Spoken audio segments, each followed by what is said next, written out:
In today's video, I'll show you how to change the password for a user account on Windows 10. This method works for both personal users and shared computers, and you don't need any technical experience to follow along. First, click on the Start button in the bottom left corner of your screen. Next, click on the Settings icon to open Windows Settings. From the Settings menu, select Accounts.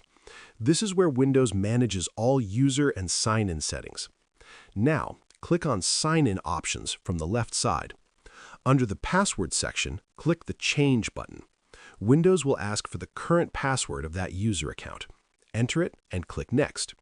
On the next screen, type in your new password. Re-enter it to confirm and add a password hint to help you remember it later.